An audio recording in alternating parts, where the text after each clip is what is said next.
Okay guys, so I was speaking and this wasn't being recorded. Okay.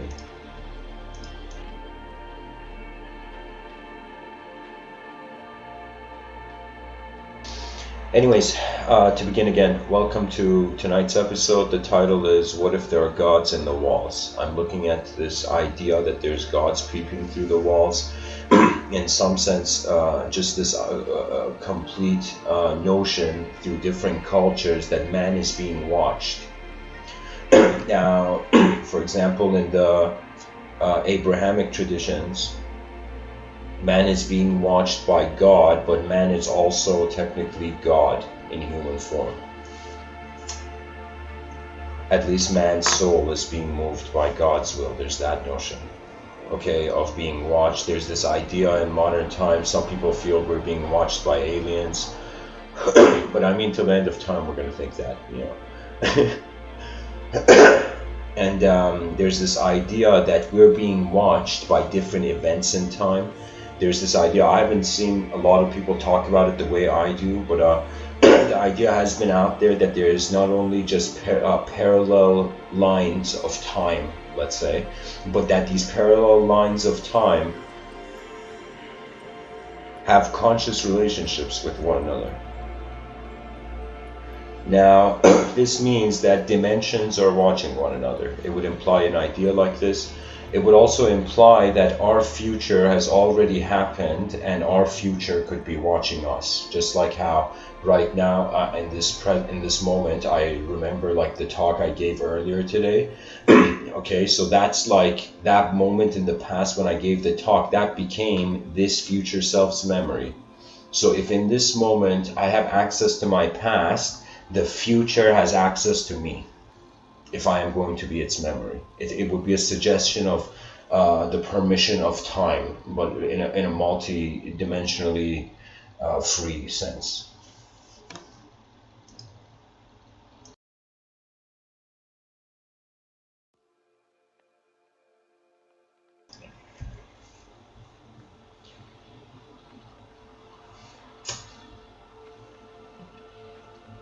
Now, there is another component to what I'm trying to say here. You see, man has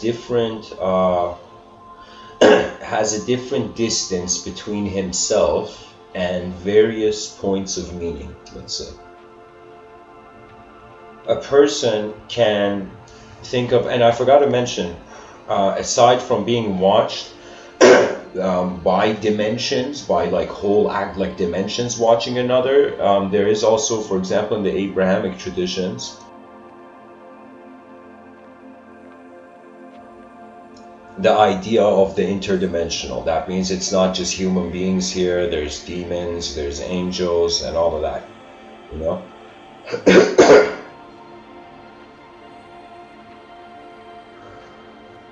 In the subtitle, I want to point your attention to these two things I've written. One is I've written the Tech-Specte,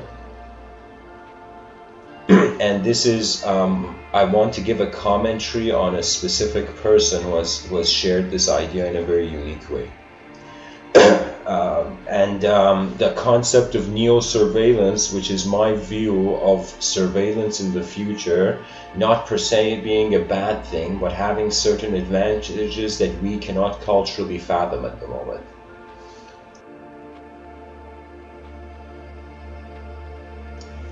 But this doesn't mean I'm saying surveillance is good or bad. I'm just trying to speak about it in a way where, in what ways I can see it move.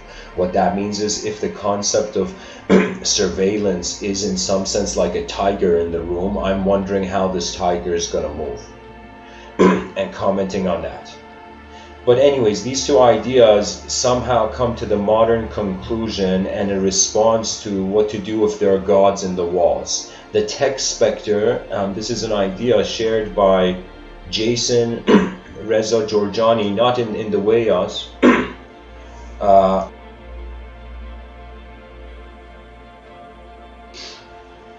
This idea, he doesn't call it the Tech-Specte, he calls this Prometheism. And the specter, he sees it as Prometheus in the sense of The I don't know if I'm doing it justice. You must Google his Jason Giorgiani. He does it justice. But the way I was taking notes from his lecture, he spoke about this concept of the specter in three ways. Okay, so there's three angles that you can see this idea of the specter.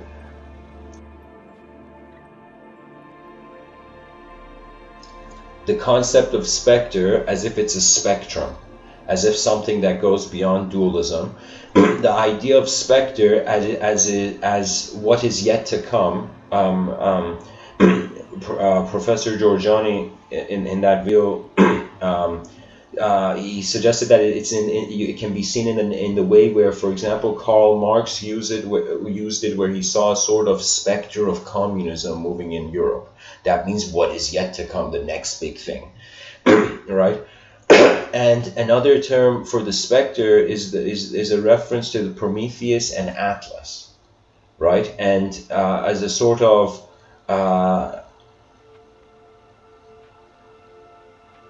as if technology is how would I do this justice?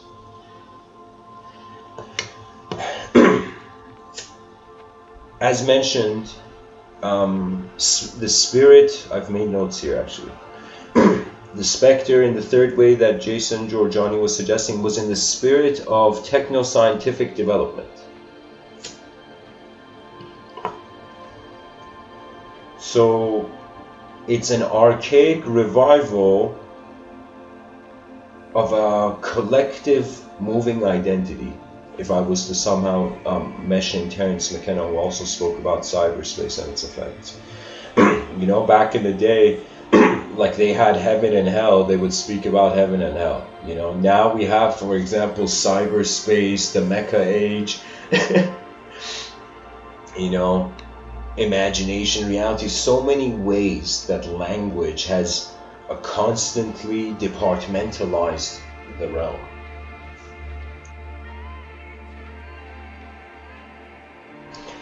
Now,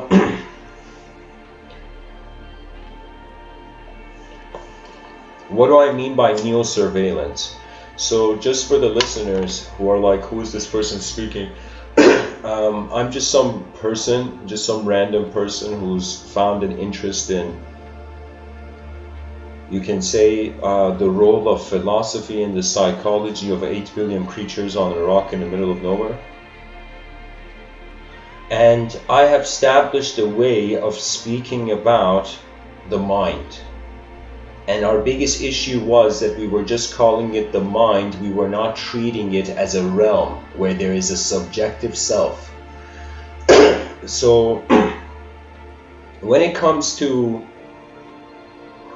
a sort of outer realm technological evolution and an inner realm a presence of truth, which are, you can say, the two forces, right? So there is dynamic ignorance and there's static truth, right?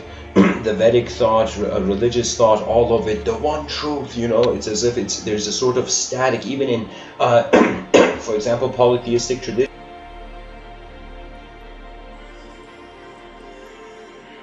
There's multiple gods, but the path to moksha is an unconditional state that has nothing to do with the movement of the outer realms. So when I say what to do if there are gods in the walls, the way that translates is that because we don't know what's going on, we fear what's going on.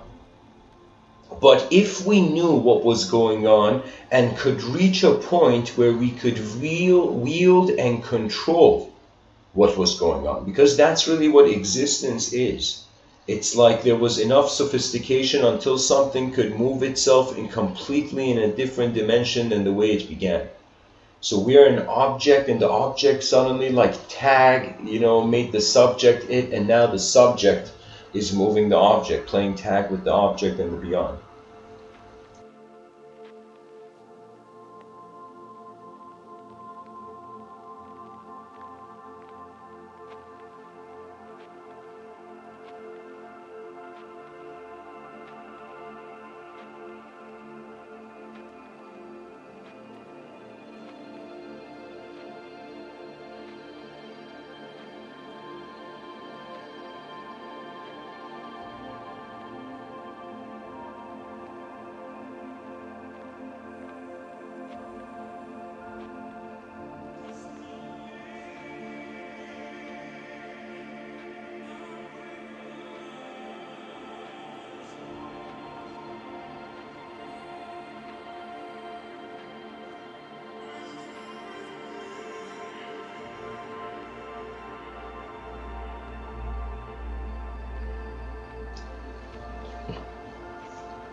Actually, let me begin from this point, that man's relationship with God was man's relationship with his own mind. And when man noticed a relationship of his own mind that was not in the domain of his free will, there had to be an attribution made. Right? That means imagine you're walking in the street and you suddenly see you're hovering in the air and you have no explanation why you're hovering in the air.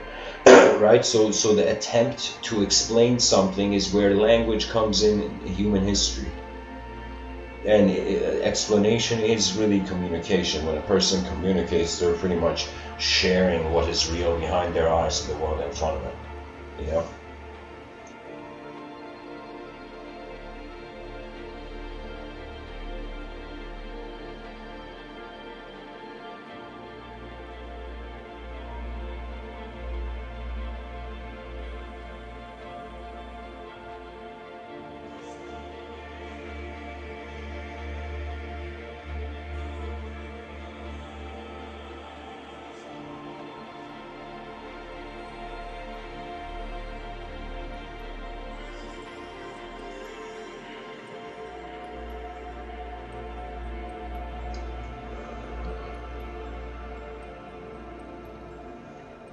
Man's mind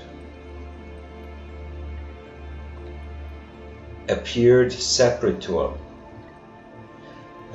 And the only reason we have the fiction and the legend and the mythos of the supernatural, of gods, angels, demons, aliens, whatever you like, the reason we have that is because there was more than one relationship with self.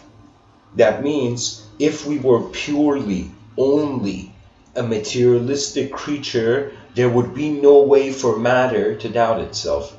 It is only that matter has emerged in a certain way as unique circumstances arose. Now this creature, this moment of intelligence can't tell if it's an antenna or if it is literally just the machine.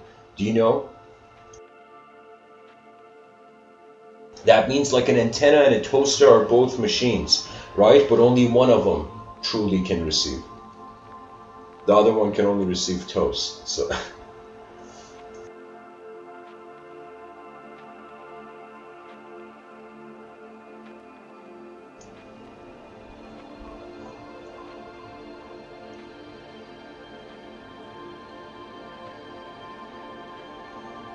So I am saying the invisible other has been here since ancient times. The ancient Greeks called it the Logos.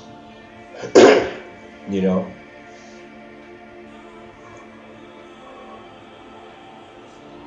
To various philosophers, it's ultimately the concept of the muse, and the muse not being a human or even creature-bound idea. The muse being a living force. That means we look at the forces of nature. For example, we have four major forces. What is it? Strong nuclear, weak nuclear, gravitational, electromagnetic. These four major forces, right? Now, out of these four major forces, these are all we can classify as lifeless forces, okay? Or unconscious forces. But imagine there was a conscious force and we are experiencing a conscious natural law of nature. That means we think that our behavior is with like interdimensional stuff, but it's actually with the true nature of the presence of our planet. And not just our planet, where we are in the space-time continuum. We think as humans, we are on a rock in the middle of nowhere. But if there was an idea beyond humanity, this idea would have a freedom of choice to any locality. That means we could fathom, like if aliens come down to Earth, we can guess till the end of time where they came from if we don't ask them. And if they're, and let's say if we ask them and we're like, how can we tell alien dishonesty? You can't put like a lie detector test for an alien, let's say in the future. Right? So our truths can be stretched. You know, and that's a crazy concept. This is a concept, I don't know why nobody has spoken about it.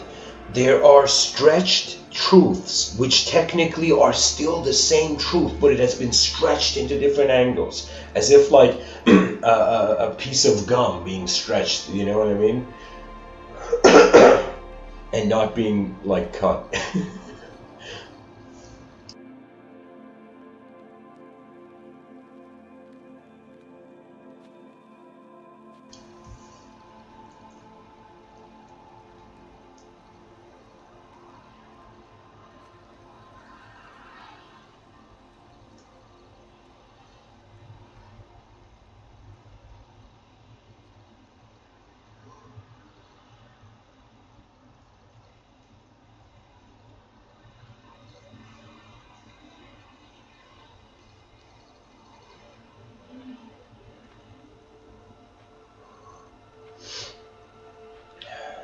Excuse me. My attention's going to the point that we have been interacting, and on an interaction basis, all of our knowledge exists as a self and a world, or as a world and a self. So let's say that in the future, in the next 200 years, let's say there emerges a very unique movement in the educational system, that we begin not only filtering through the known and the unknown all of knowledge, and reformatting it anew, reinventing the new age. And I shouldn't say the new age, I should say the advanced age. The new age tried. You know, the new age got its foot in the door, but it is the advanced age, the age of the advanced communicators, human beings that no longer allow language to dishonor the life force of the species, the naturalness of the species. You know what it is? It's like, imagine in the future aliens have come down and they're bullying human beings. How would you feel as a human being? Right? Let's say you have whatever, multidimensional wisdom or whatever, but you will still be like, something is being dishonored, something that shouldn't be touched. And it's like this idea of like, I don't know, purity that is innate to the universal witness. That means it's as if when the person thinks as a human being, oh my God, so impure. When the person thinks as a universe, like tears of joy are flying all over the cosmos. Like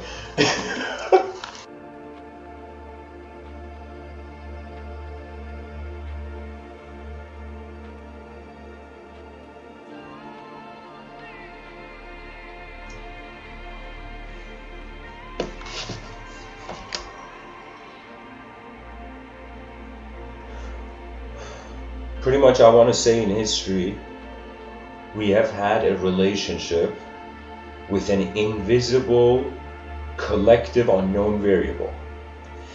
Art psychologies tend to animate this, and it's very cool in the sense that a person's brain is like a camera, and from the moment you're born, and based on when you become conscious as a subject, you start recording everything. What that means is, when I began drawing geometry, I will tell you, I had no preference, but my hands had already had a familiarity, as if my brain up to this moment had seen so many geometrical shapes. And I'll show you a sample of my art, guys. There we go. And in the explanation of this, I want to tell you how it comes close to this relationship of there are gods in the walls, but not just in the walls. You know, there are gods in our eyes. That's where they seem to live. And so this is, let me see if I can turn it. For example, when I drew this geometrical work, there was no thought, believe it or not. I would tell you, it's like how I write my poems. It's like there's just an emotion and there's an inner event, and the body, in the nostalgia of the inner event, already knows how to do the task. That means, imagine you in the outer realms are like drawing something, right? And in the inner realms, you're experiencing a science fiction battlefield where you are moving in ways that you cannot fathom in for example,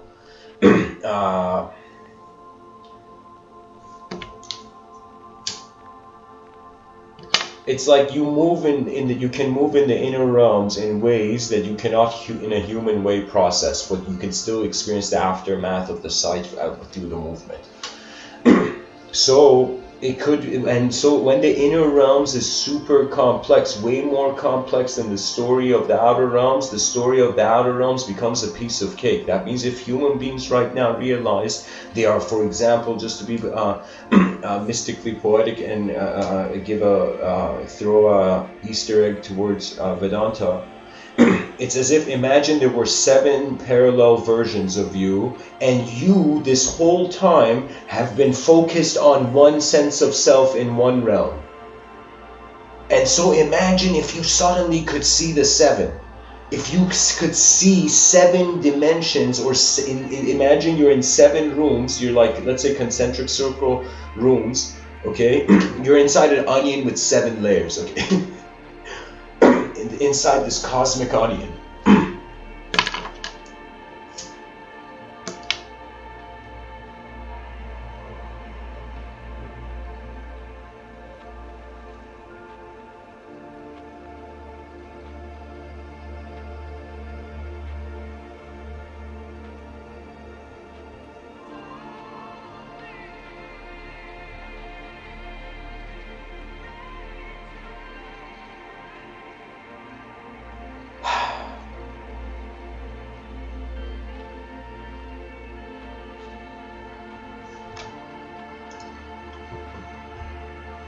I don't know how to tell you, but if you remember yourself that you're not a leaf that's gonna fall and it's gonna dry up and fall into the void, and you remember yourself as the branch of the presence of this universal sector, that means before the idea of death there was something watching. Find that watcher. It knows all that you can never know in front of your eyes. And that watcher is not a personality. It is not something that is going to, there was such an important story for all those people drawn towards esoterica and mysticism. I will tell you, this is the biggest thing. There was this yogi named Papaji, and he is on a mountain, and suddenly Krishna, God, comes to him, similar to Arjuna, and God comes to him and starts dancing with him. And he's dancing with God, with Krishna. A very liberated and next level human being by the name of Sri Ramana Maharshi on this mountain of Arunachala sees Papaji, this young yogi, dancing with God. And he says, "Hey kid, what are you doing?" And Papaji looks at Sri Ramana Maharshi and says, "I'm dancing with Krishna. I'm dancing with God. God has come to me, you know? And I'm dancing with them right now, you know?" And Sri Ramana Maharshi is like, "Oh, okay." No, I'm kidding. Sri Ramana Maharshi looks at him and says one of the most important sentences that can be heard on this planet. The most important sentences for those in which the glow of yoga, the lantern of yoga, has been seen in the darkness of the forest of samsara.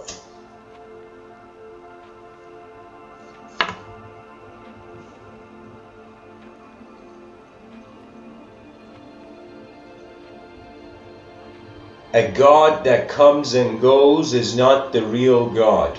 An ideological form that comes and goes is not the true reality of the nature of the Absolute, if there is. And when I say the nature of the Absolute, I am saying how nature was before we were. Do you know the mystery, the immensity?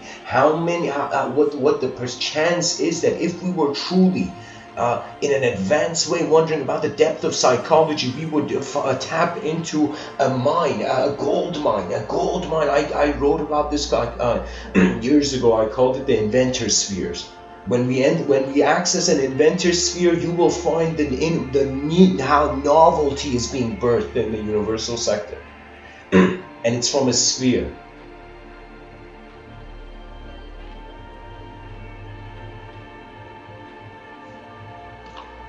And of course, what else can we do? We're creatures stranded on a galactic island trying to find whatever we can to see more dimensions out of the next day than the previous dimensions denied.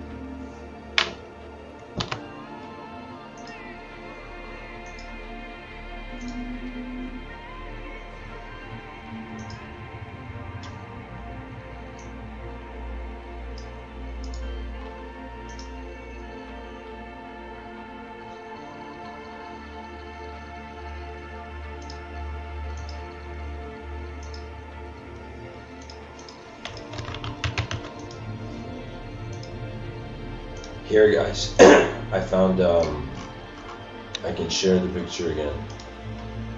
There we go. So this is the artwork. I think I drew this in 2015. And I am telling you, just like how you don't have to think about your heart just beats.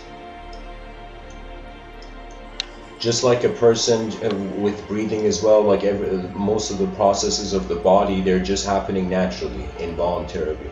You know, what is involuntary control is a tiny percentage of the amount of nature that is involuntarily happening. So if the voluntary trusts the involuntary, something that was the unexpected in a cultural program that is trying to worship statues of knowledge, I'm telling you, you have to trust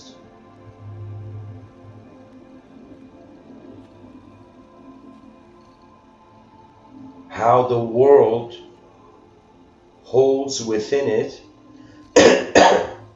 everything that can be known.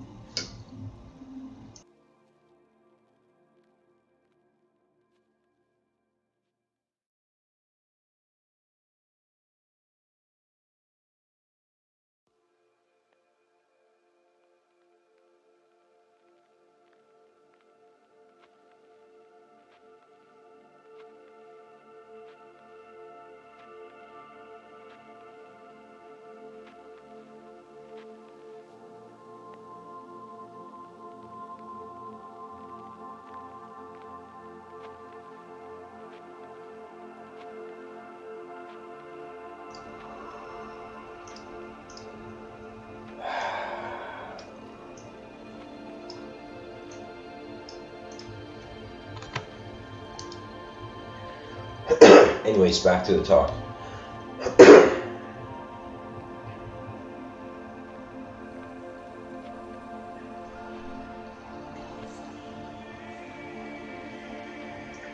So, what the gods are could be a relationship that is happening inside the brain, or could be a relationship when it's happening inside the brain. That means what you see only exists when you see it.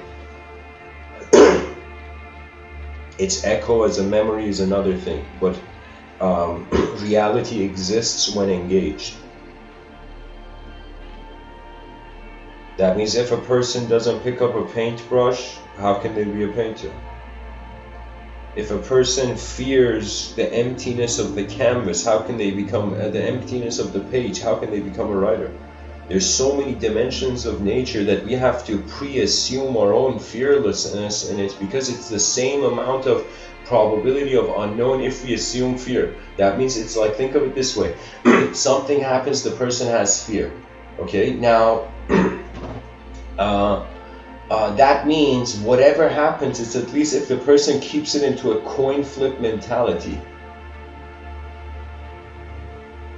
That means I can't tell you. It's like, what does a person do when they 50% know something and 50% don't know something and an event is taking place? They have to trust how the 50% they know, and they have to trust how that 50% that they know, as they take in the steps into the unknown, will become integratively revealed.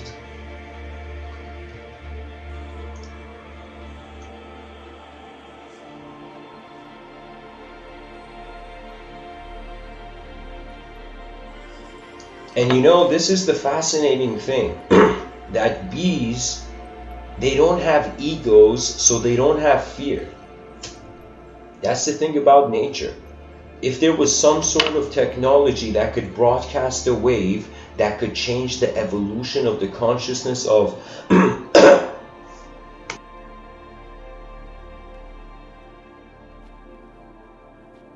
that could change the evolution of the consciousness of all the species, and they could suddenly have egos. Can you imagine? We see beehives not being like bees not building beehives. Why? Because the bees are fighting. One bee's like, I want to do this. I don't want to. It's like, I want to be an ant. Imagine one bee is like, I want to be an ant, and all the bees are like, what the fuck?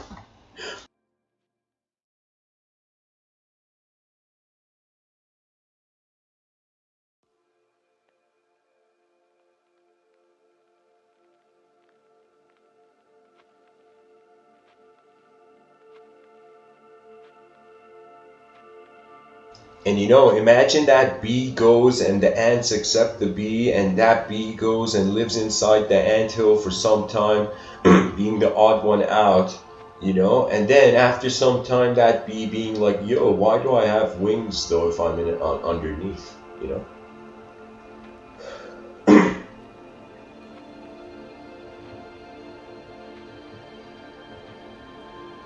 Technically, we can say insects are the smallest biological vehicles.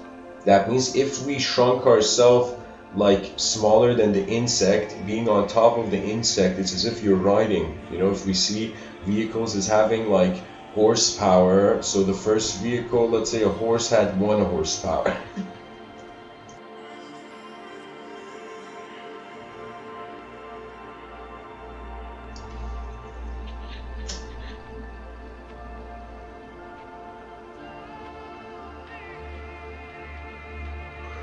That means I don't know how many people would believe that really the evolution of engines came from people wanting to have more than 1 horse carrying their wagon.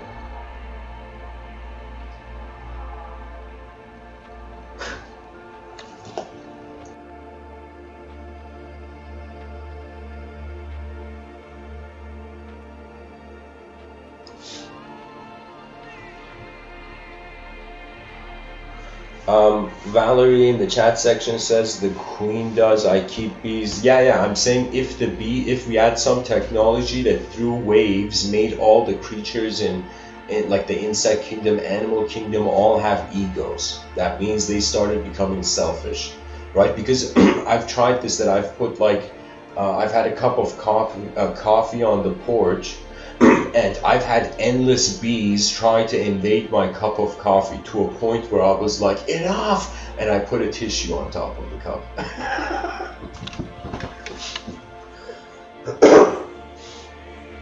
But I'm saying it's as if the bees never learn. Nature, animals, the nature of this world is not designed to actually learn. Learning is unnatural.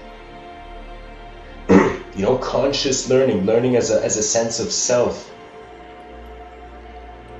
And how should our species even process it? If we are in such a unique position that no other species is, how can we try to act like we fit in?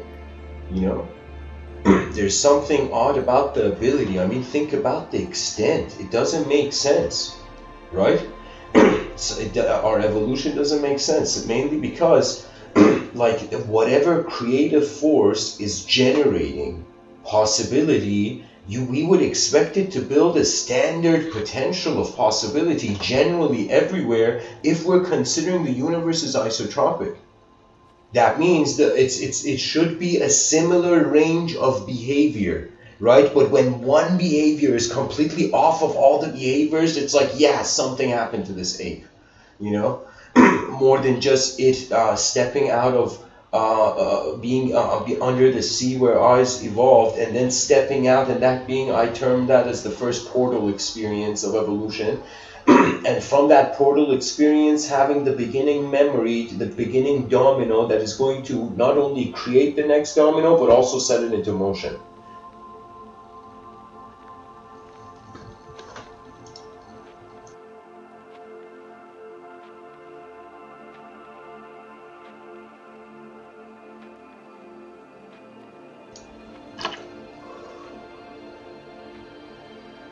So let's say I personally, I've decided. Okay, actually, this is a good way to go. The audience may have a sign of this, but those people who are regulars who listen to the talk regularly.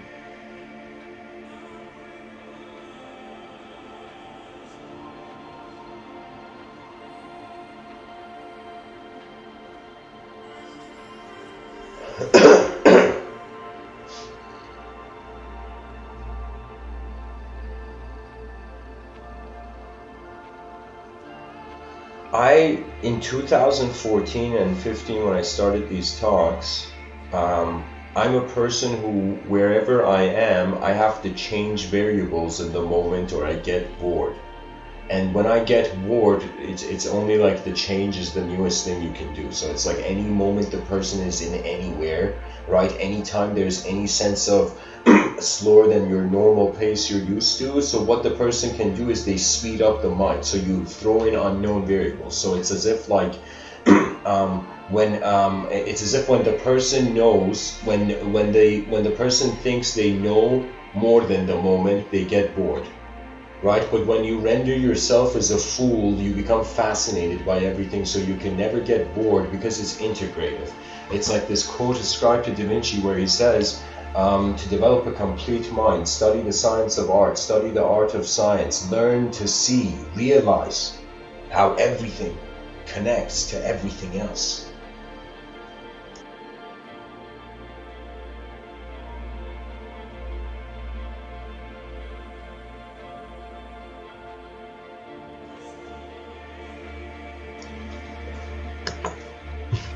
So in 2014 and 15, because I change furniture, so when I'm in a room, as the weeks go by, I change the furniture in the room to a point where I even fathomed in the future, if I have the resources to start a furniture company. Just imagine, I could totally see it in my inner realms that in the future houses become so intelligent that they will pick up on your emotions, and automatically the structure and geometry of the room and the house will change.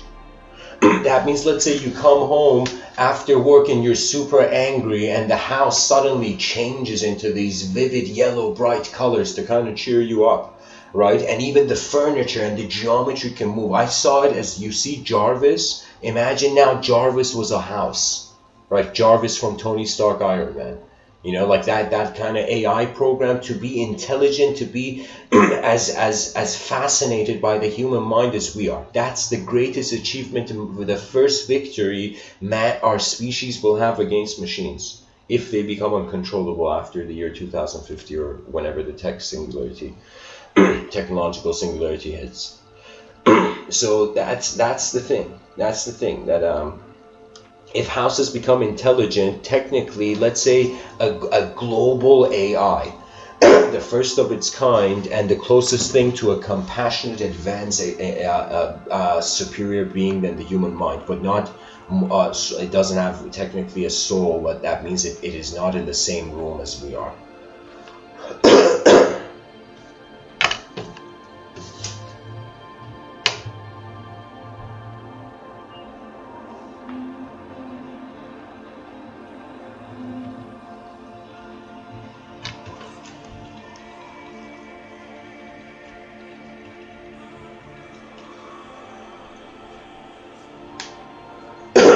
Excuse me. So if houses and homes become, imagine there's this advanced global AI connected to it, this peaceful technological ally, a digital ally of humanity.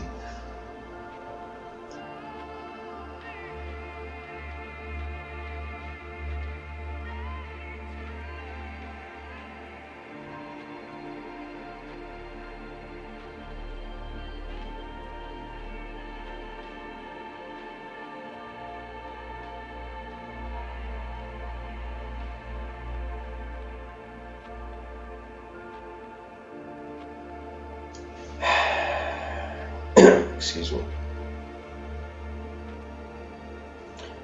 That AI is going to be a technological god if we connect to cyberspace. So technically, in the future, where actually the walls, there's going to be gods in the walls, but it's from a totally cyberspace angle. Right?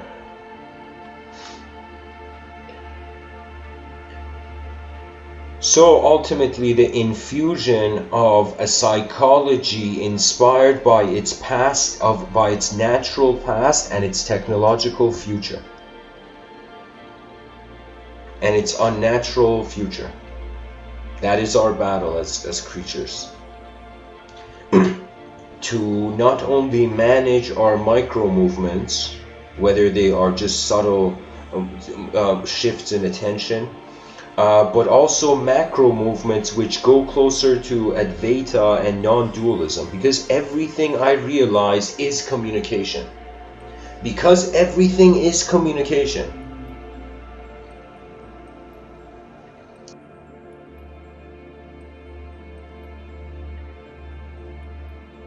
Everything can be communicated to some degree. So what I mean is that there is no longer, it's literally for the first time in history, we are witnessing the eradication of normality and the strange. And we are opening up to the multidimensionally, the multidimensional psyche, let's say.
Excuse me.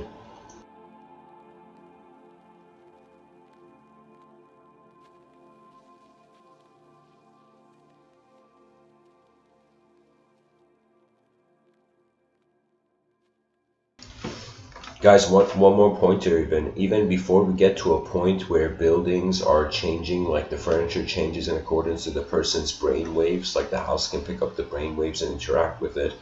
There is probably going to come cyberspace overlays, cyberspace or hologram overlays, but cyberspace is if the goggles on your face, or if your face is in, if you're virtual, your visual is in the virtual.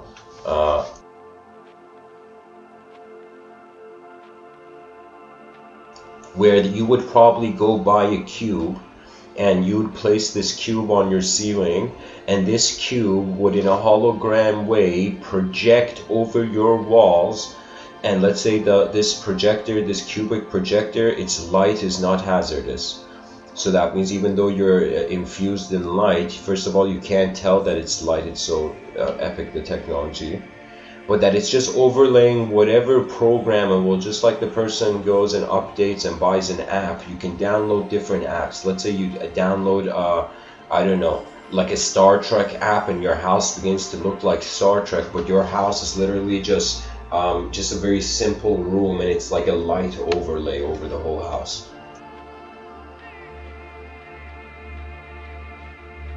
Or even easier than that, you could just wear a goggle that makes your house look like, you know, whatever you want it to.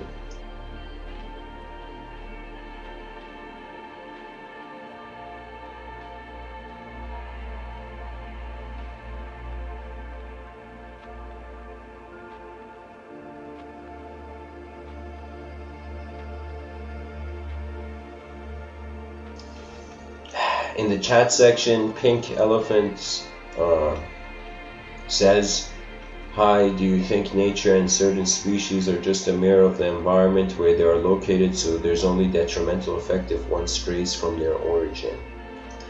If one strays from their origin.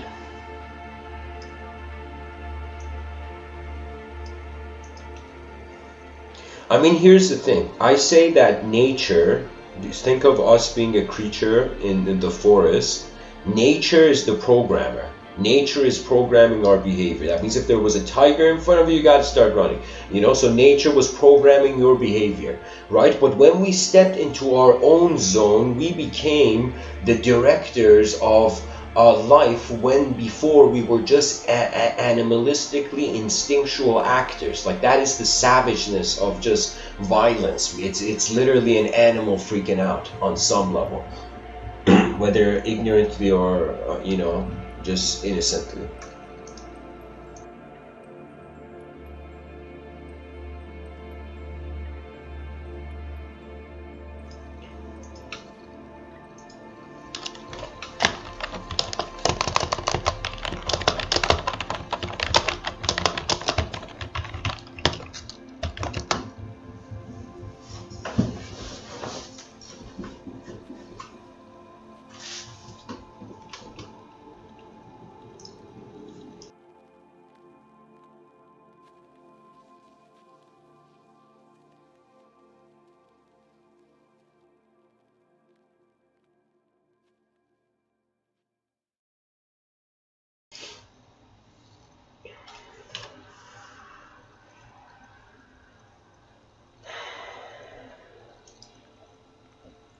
So technically, if the world is programming our behavior, the environment, the ecosystem, animals are reflecting the ecosystem. So we can say animals were mirrors, but when a mirror, you put another mirror against it, it attains infinite consciousness hilariously.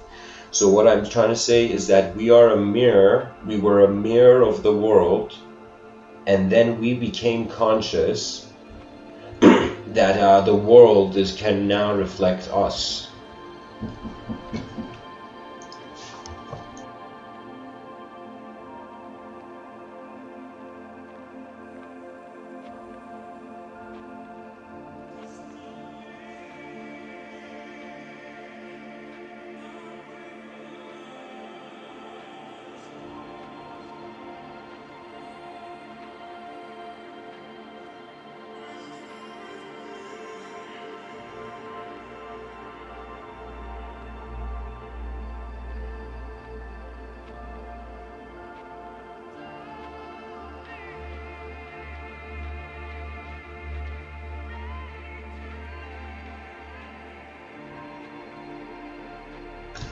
Sorry guys, interruption from my end. Sometimes there's turbulence on flights, you know. So anyways, back to this idea of the gods in the walls. And you know what it is? It's pretty much our imagination is a prototype to cyberspace. Our imagination is a world inside a world, so all that it is programmed to do is to create worlds. That's all it knows. The imagination, its limits are reality, because we are imagining things to expand reality, or there would just be reality.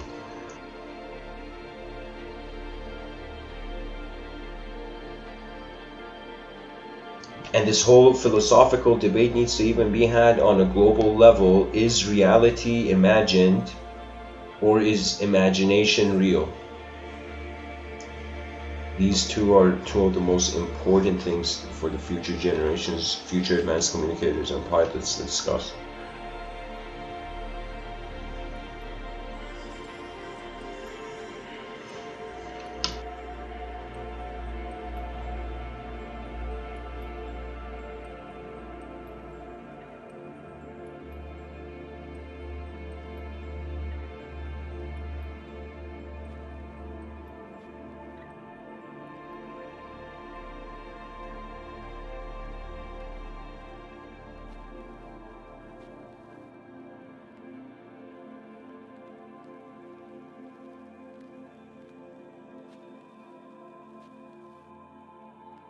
So guys, check this out.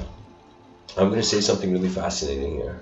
Something I don't think I've ever said before. So,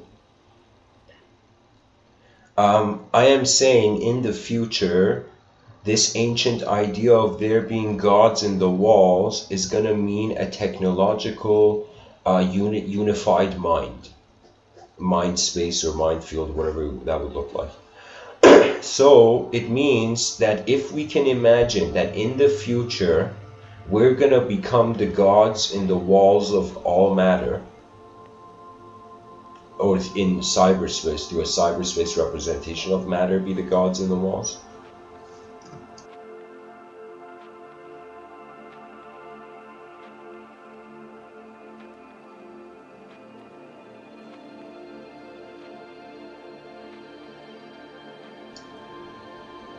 So if in our future it is literally a technological singularity of mind, that means everybody's head being connected to the same thing, or everybody going and being part of the same mind field, digital mind field or whatever.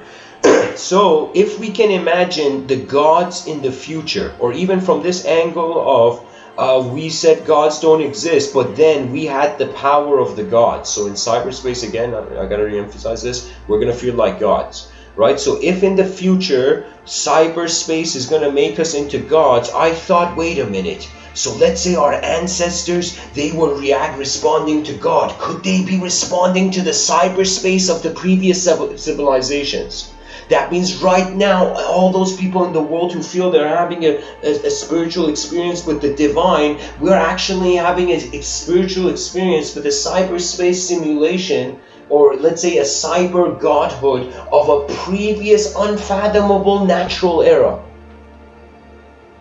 So I am saying that we are our own gods. But we cannot understand it in time, because in time it's an evolutionary ascendant towards that way. So what I mean is that, let's say I'm here and I think about, for example, the pyramids of Egypt, and in my inner realm suddenly I begin seeing myself like, I don't know, let's say like a wind going through everywhere in the easiest thing to move. You know, in all the, let's say, fathomable ways that my inner realms can try to. I mean, I know how it looks like, but I can also fathom abstractions to it. Like in the sense of I know, like if you were a tourist, I haven't been to Egypt, but if you were a tourist and went to Egypt, like how the pyramid is shown, what parts of it the architecture is. I'm just saying that it's like the movement of my inner realms. And I feel this was the biggest clue that the logos, I wrote this down years ago, that it was one of the first, you can say, inner treasures I revealed, was that the logo said to me, don't get attached to a face in the unknown. And for me, you might not believe it, for all this time, there's a sort of absence of my own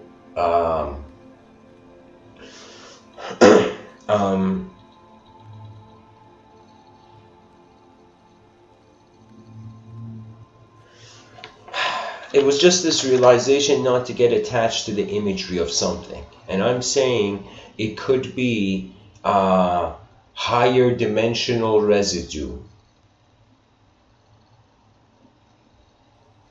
of the attempts of our lower dimensional ancestors,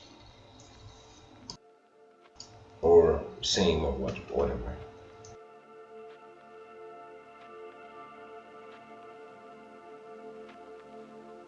And this is, in some sense, I would say, I would kind of say that this idea, I can see it being interlinked with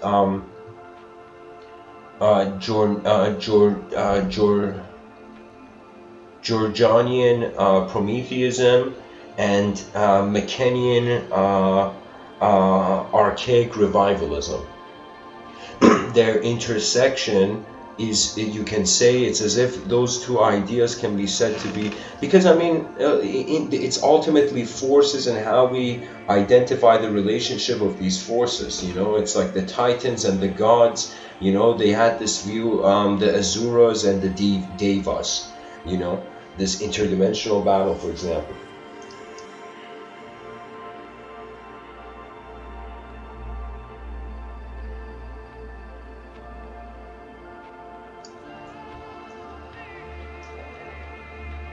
I feel the future cannot fathom fear.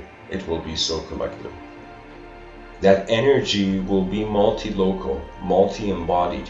And right now, there's no point for human beings to be shy, and we can playfully and foolishly, to some degree, like as long as we know we're not a thought and language cannot touch us because it's a subject and we're an object, how can subject touch an object? You know?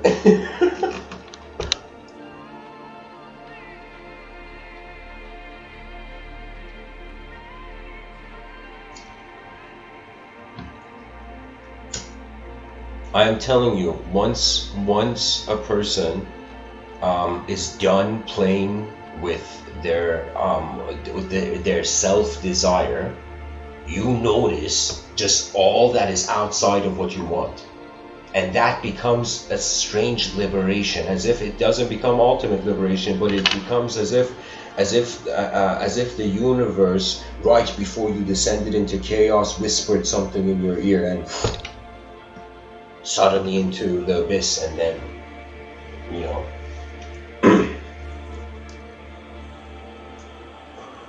multidimensional living became a thing in one dimension.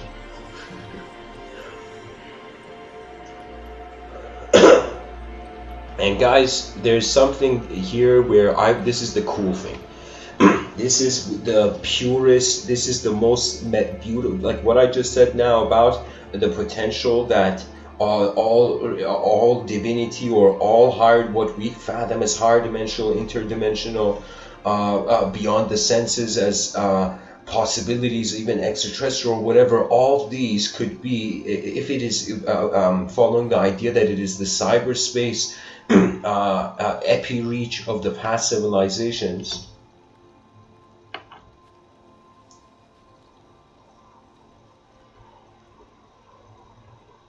The past civilizations, their ghost doesn't want to end. The ghost of past civilizations. So what I mean is, this is the battle of nature. We're fighting over the description of the soul of a universal activity over natural biological versus the mecha age, machine, mechanical and virtual. And I am telling you, this is as the same, it follows the same parallels as what I earlier told you. Is imagination real or is reality imagined?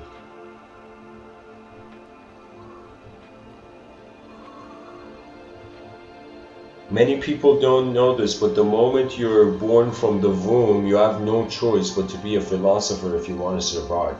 You have no choice to fathom an unknown world and an unknown self moving in it. You know, this is like this is life. You know, if it was predictable, there'd be no point to living it. There has to be, I find, just like the yin-yang symbol, we will reach the edge of our knowledge and be like, yo, we figured it out. And then somebody's going to be like, no, there's an unknown circle in this giant white space, you know, unknown black hole.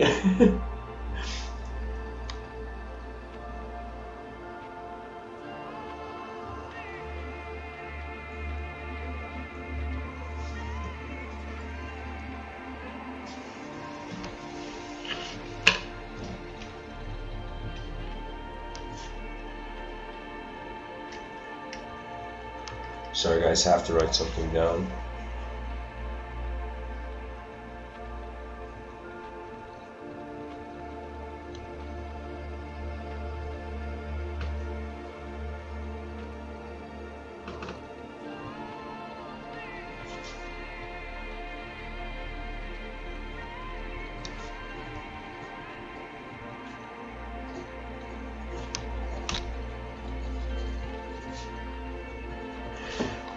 There we go. Okay. Okay, yeah. So back to this. The battle between nature and machine. It has already begun in the inner realms. The behavior of the human being suggests this. The interference of technology and the habitual pattern of a creature raised in the seasons of a hot and cold world.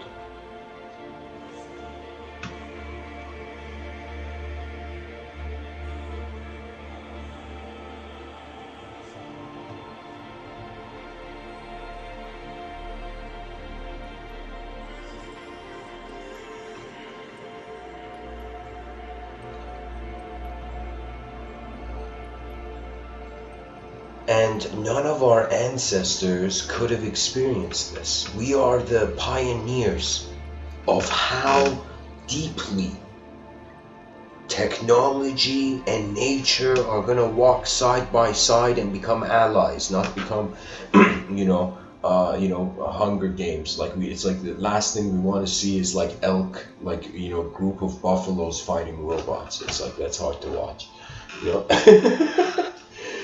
like the animal kingdoms fighting the last backup system somehow. If like human beings failed against the robots, I don't know, maybe the penguins are gonna find a strategy, like maybe a giant whale is gonna just jump so high up into the sky and just land exactly on the AI machine that's like, let's say in the future ruling over human beings, and this was like the divine whale story.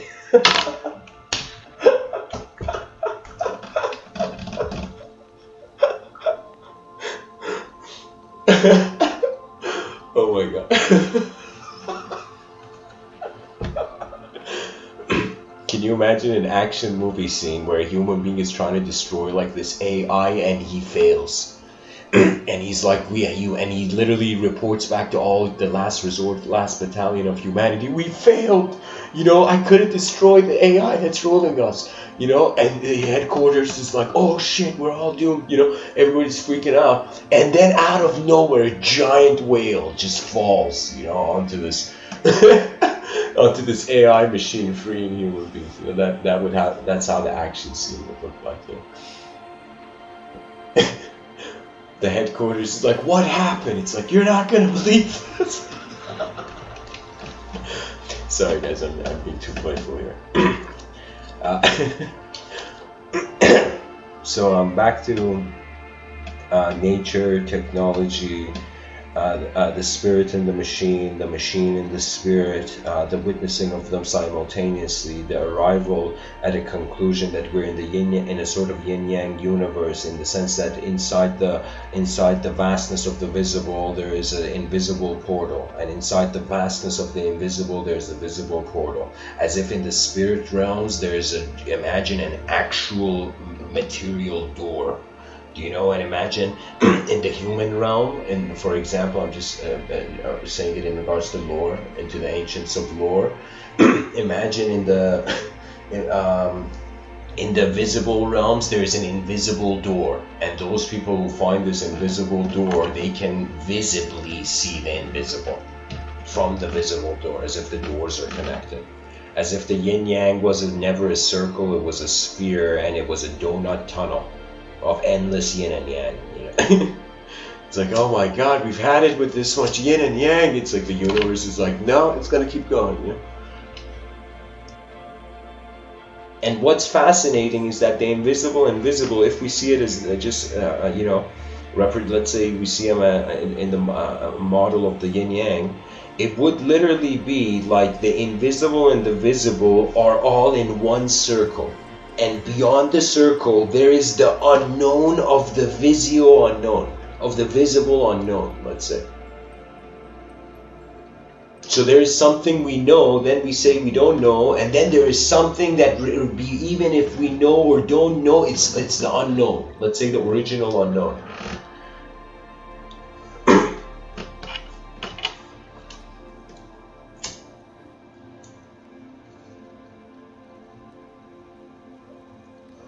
Okay, so there's a question. Immortal Mikko, Immortal says, how do you, and Immortal is asking a question in the chat section, incredible.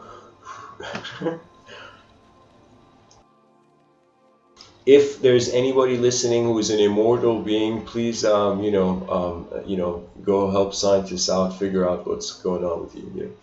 Yeah. So Immortal says, how do you reconcile the obvious separation between our concept of ourselves and divine entities? Wait. Obvious separation between our concept, ourselves, and divine entities. Is there a need to do so? The reconciliation is multidimensionalism, because that separation between ourselves and the entities is dual. It's just two. It's either this or that. It's binary. So I'm saying the solution to the suffering inside a binary system is like, yo, snap out of it. It's multidimensional, or it's void, or it's singular. These are three other ways that technically there's two ways that duality mutates or can change. That means, let's say we want to study how a dimensional framework to the psyche could change. So how duality could change. And this is where mathematics is really being the thin ice we're on at the moment. You know? People don't realize mathematics is horrifying, but horrifyingly magnificent. And its horror is not in the sense that of like scientific, like nuclear bombs destroying the world. I'm saying in the sense its genius is that it is a language that precisely, or to in the outer realms, holds with precision, but based on it. So imagine we created a language that can accurately translate what's in the outer realms, and then this translation of the outer realms, this same language can be seen the roots of, oh man, I don't know how to explain it. Mathematics is an interdimensional language. It's the language really where we fathom multidimensionality. I mean, if we didn't have the number one, it's like, what could I talk about? You know? we needed a separation, and then a sort of sophistication of the separation, then a recognition that there's something more than the separation. The moment we realize there's something more than the separation, the difference between the individual and the collective, it becomes inseparable. So if you thought you were a human being living your whole life, you will realize you are the presence of a universal moment taking place. That's it. You can choose to connect the dots to anything in the moment, but you're all of it. That means it's like if I reach a point where I have to transition out of this realm, let's say the pilot has to eject from the plane, or the pilot has to land the plane, Mahasamadhi would be the aim of it, the metaphor. But it would be a sort of situation where if I was to leave the material, I would have already said my goodbye to humanity. That means before my last breath, there will be like a silent waiting, I feel. Because what else can happen? One is returning back to how they were a mind first before a body, let's say. And of course, guys, these are I'm trying to draw a bridge between somehow natural living, which is way more simplistic and goes towards union and a sort of non-dual even possibility of that union. That means the more you study emptiness, the more instantly you suddenly realize how things are singular. Because that's how it happens. That means if you study oneness, you will most likely come to dualism as your ideology. That means if you're someone who's acting like everything is one, you're actually seeing only duality. That's why you're acting. You know, if you're someone who's, let's say, saying non-dual, let's say somebody's like, I'm super selfless right now. You know, it's it's like as if, how can a selfless person be selfless?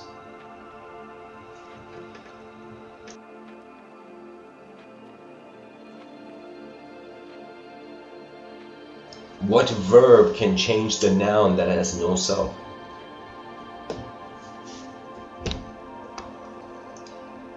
It's kind of like verb to verb, or noun to verb to noun. And I would say the future will equal V and V.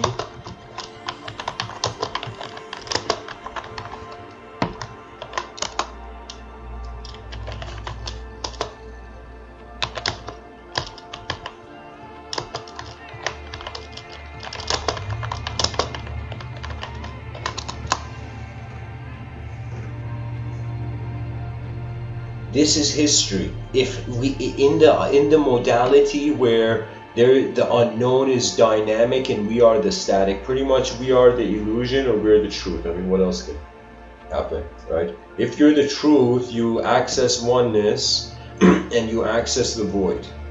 If you access, let's say, the illusion, if we're the illusion right now, you access you start in duality and you access infinity, but eventually you will get to the void. That means this universe, just like how many systems are designed, that means even though I'm a temporary creature speaking to you right now, you know, like this body will one day, I got all these periodic table, elements of the periodic table I've rented, I gotta give it back to nature, you know. And so it's as this returns, it's in some sense, it's as if I was a verb, I became a noun, and then I remembered I am a verb. I have always been. But if in the language sphere, in the linguistic simulation, you're like, I'm a noun, and then I'm going to be a verb, and then I'm going to be, that verb is going to allow me to become another noun, you know? Rather than seeing, because here's the thing, the body, yes, it's like our skin is a container for the energy in it, okay? But the mind doesn't have skin. Attention in the inner realms in regards to abstraction, subjectivity, ideology, where memories and visualizations happen, there is no boundary there. So literally we are a human being because we actually lived for a long time as not as a human being. And it was literally a push. That means, I don't know if evolution, like especially languages, our sophisticated ability with language, and how some scholars say it could be imported. That means something happened to this creature and then it became super advanced and it started building skyscrapers, you know. Or, you know, it was just a fluke. Technically, we can even hilariously say, like a group of, let's say apes back in the day, you know, I don't know what the proper back in the day term for it would be. I mean, I know, but I don't know accurately. So anyways, let's say the primitive ape, the primate,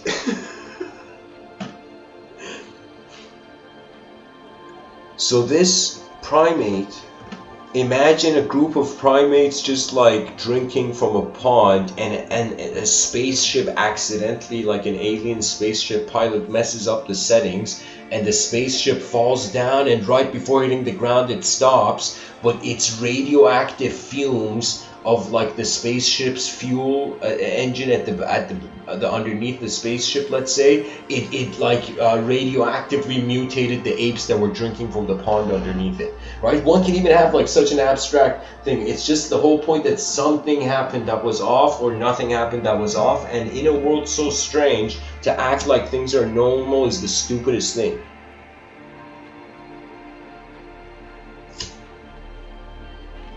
In a changing universe, it's like, what are we trying to fit into? It's like trying to fit into pants that are changing size all the time. It's like what the hell, you know? It's like the pants get stuck when you wear it. Suddenly, it's like too big to.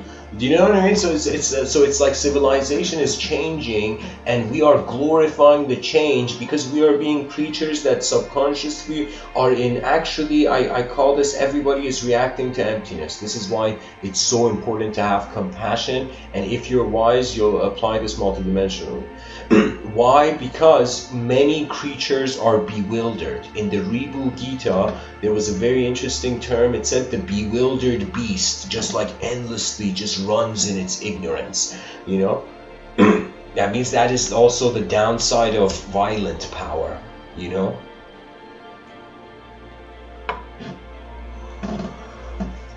And non-violent power is in some sense collective skill, that's it.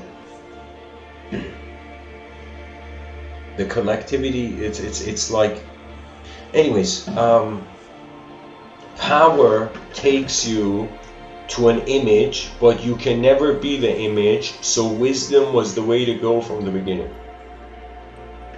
And sometimes it's, you know, it's very strange. In the future, if we realize we were all, let's say somehow through scientific, let's say science has evolved, let's say this is science 72.0, and when I say science 72.0, of course, what I'm trying to say is that in a very long time in the future, how the scientific method, as it was a spark, like a fire, what kind of grand flame that fire led to.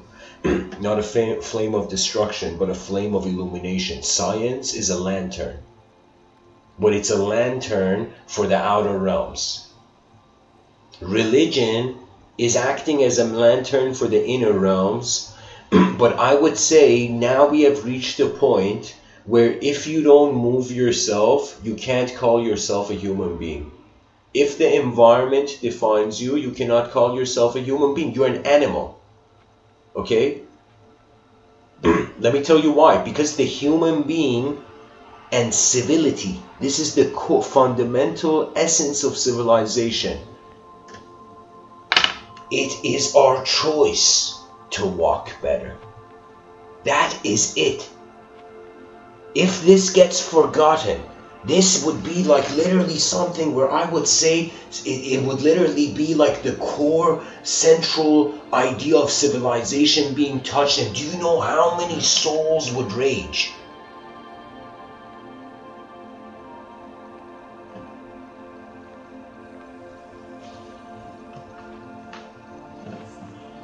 As if a singular interdimensional event that no longer, it doesn't matter where you are, you notice it. And then you see why they said be honest before you die. Because how else will you meet the original?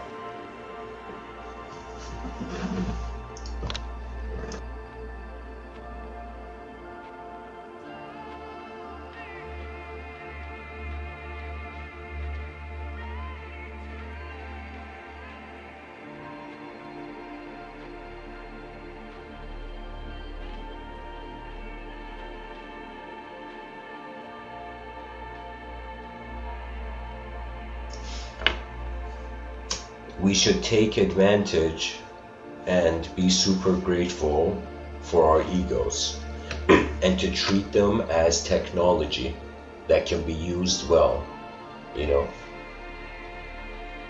I feel that we have not made a mistake. Nature has just moved in this angle, and the captain of the ship, which is pretty much all of us, in our individual micro contributions, we will shape the macro. The future is literally in our hands. Literally in what our hands build, in what our hands break, in what our hands change, and in what our hands hold, the most important.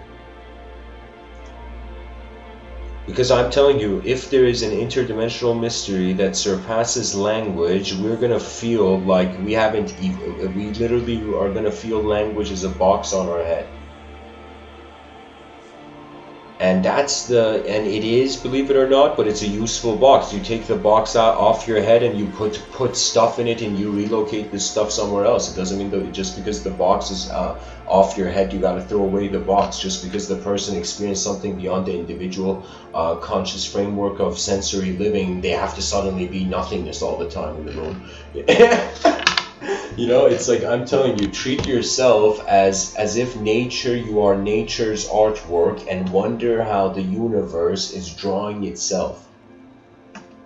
Because one thing I feel Terence McKenna, the scholar, couldn't say when he spoke about the transcendental object at the end of time is that ultimately the ending point is the starting point.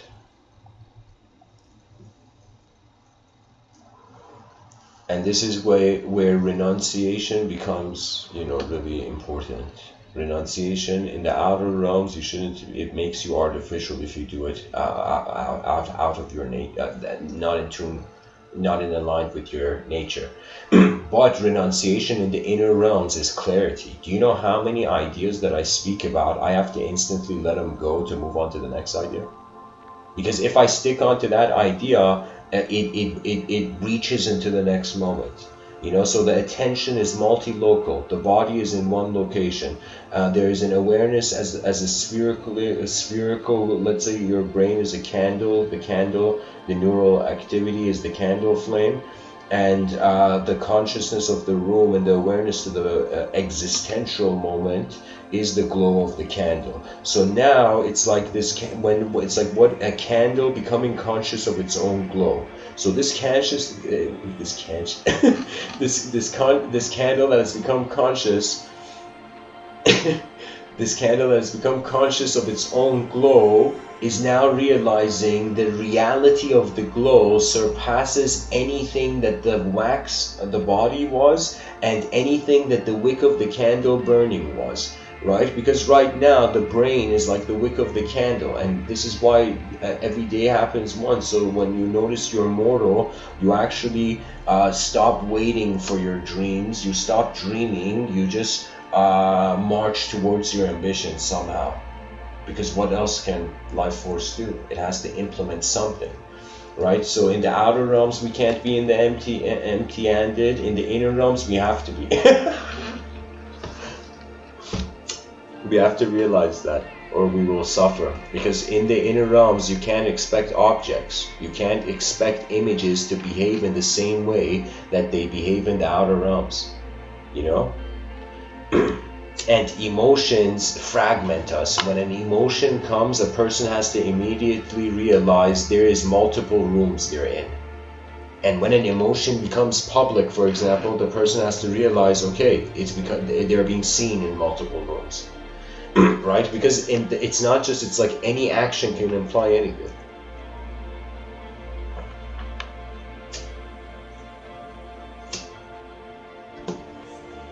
Sveta says the definition of ego is multitude. That's why such a confusion in discussing what is it for. Sveta saying this in the chat section. Alan Watts says the ego is your attention to your sense of self. That means who you were right now that wrote that sentence, that was your ego. Right? And the issue with this is that when the ego is glorified, you don't wonder about where it comes from. When the ego is feared, you'll never know where you come from. You fear it. You won't even pull the curtain. You know, and it is when you realize who the true controller of intelligence is and how much it is a presence. How much of intelligence is just present? The content is here. The reformation of it is being the knowledge. So the unknown holds all that can be known, it seems.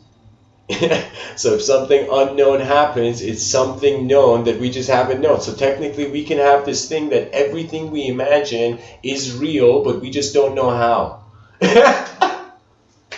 You know? That means imagine Einstein it's not Einstein, excuse me, Albert, not Albert, Thomas Edison. Imagine he was thinking about a thing, the glass of the light bulb, and he was thinking, what kind of glass should I make for this light bulb? And he visualized, imagine a cubic glass, like a cube, like container for a light bulb, you know, like instead of a cubic light bulb. And then in his inner realms, he visioned it. He wondered what could it be like to have a cubic glass for a light bulb. But then what was possible and convenient was a circular one. So he totally forgot about that possibility of invention, right? He's like, okay, no, who can make like cubic glass right now? You know what I mean?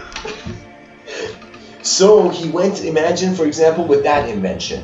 So if he went with that invention, imagine now there's 100% you can Google cubic like light bulbs and you'll find something, right? So his invention in the future began testifying. So what was myth in the what was in some sense an abstract potential became a kinetic reality.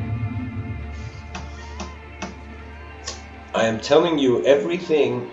It's just based on our time, based on our consideration. When we forget all of knowledge is ink on an empty page, we become slaves to subjective programming. And guess who the programmer is? The one who moves you. The one that is. That means where in nature has it said that we have to be a thought?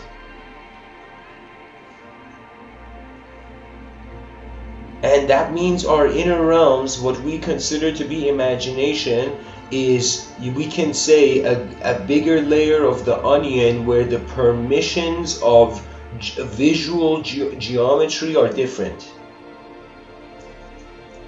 I'm telling you, consciousness is energy plus interdimensional surveillance.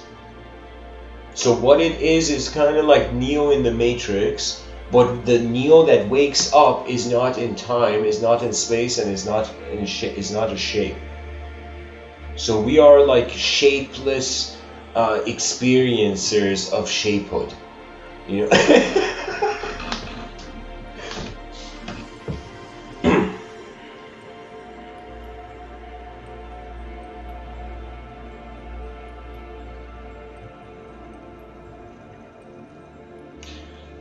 Ego's starting point has to be existence interpreted in attention. That means your ego, we say, let's say a person has an ego, and let's say that means a person has ego in time, because a concept of a person exists in time. So you have to have time to have ego, the concept of time to have an ego. Okay, so if we're wondering about the ego in time, so this is where the question comes, okay, what is the ego? How do we define an egotistical person? It is a person who, in some sense, it has not noticed that inner realm events come and go. So if you don't obsess over thought, I shouldn't say over thought, if you don't obsess over an inner event, and you realize it will come and go, then in some sense there is nowhere for anger to show itself. As if you are trying to make yourself, it's like the person is trying to make themselves into a different container of how the universe is experienced. Yeah. We are recontaining ourselves in a higher dimensional way. It's as if the body is in, for example, in 2D, and the mind is in 3D, and the soul is, let's say, super unknown in 4D.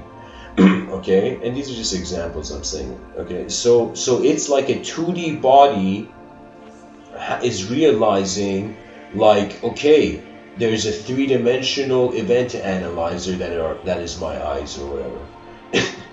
Okay, so in the 3 dimensions, so technically we open our eyes, consciousness starts, let's say, in this angle, and it's not 2D, 3D, 4D. I could have said like 5D, 6D, 7D. I'm just using as a dimensional relationship. You know, so the body, let's say the body doesn't have access to what the mind has. So if we treat something three-dimensional, two-dimensional, we are fools. It's ignorance. Right? So if we limit the bigger onion layer to the smaller onion layer.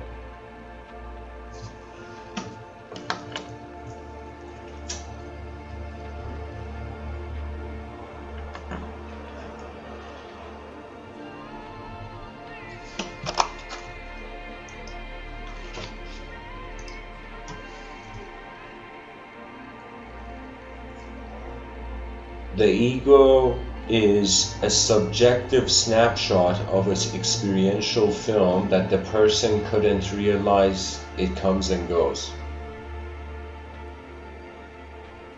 It is a fear.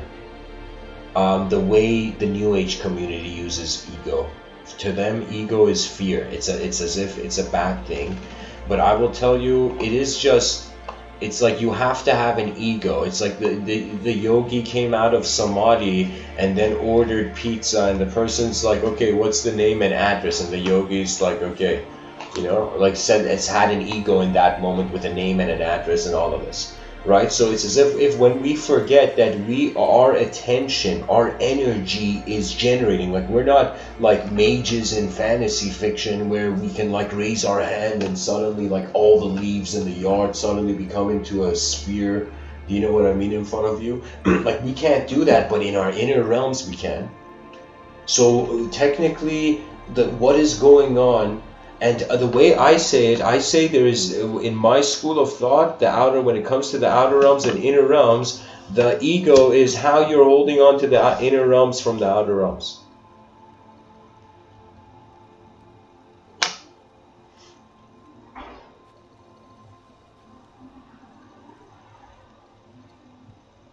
I mean, how can the universe fear itself if we are made of the universe?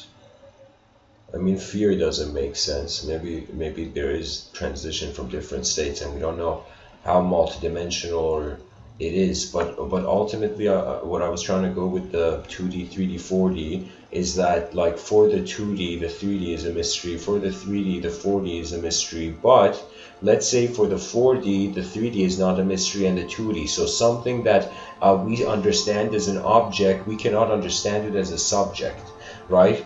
But something that we can understand as a subject, in some sense, is something that when it comes to what is aware of objects and subjects in one moment, if I could point the audience's attention to Nirvana for a moment.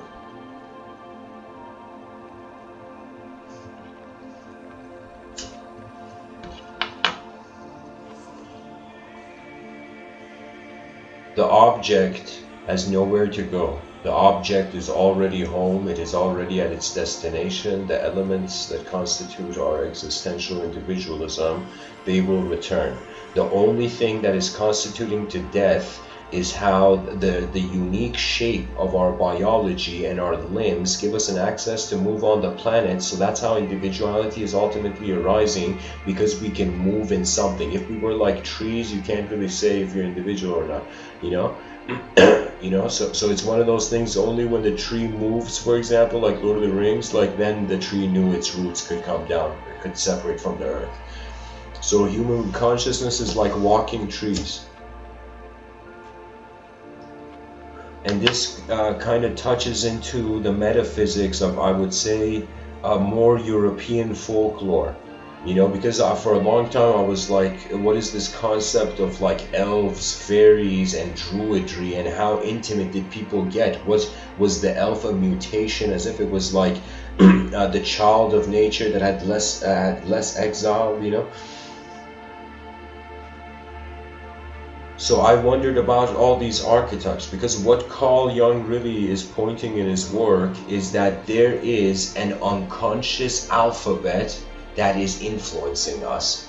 And if we consider that unconscious alphabet to be a technological residue, or to us the future specter, a sort of technological specter, or as Professor Giorgiani says,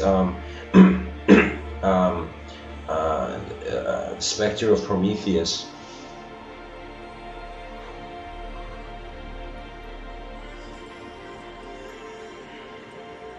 It's man's relationship with the greater psychology of the world. And let's say we avoid superstition, we avoid abstraction, we avoid all those inner realm experiences that our ancestors had, and we're like, yeah, we don't give a shit, you know, it's like they were fools back then, you know, we only care for what we see now, you know. if we completely ignore, it's as if, why did they live then? You know, that's the saddest thing, that when a person doesn't care for their roots, and their roots is universalism ultimately. That means my earliest ancestor didn't exist, it was just the universe here. So technically the universe is my earliest ancestor. And when I remember I'm the universe, that's the greatest way to honor your ancestors.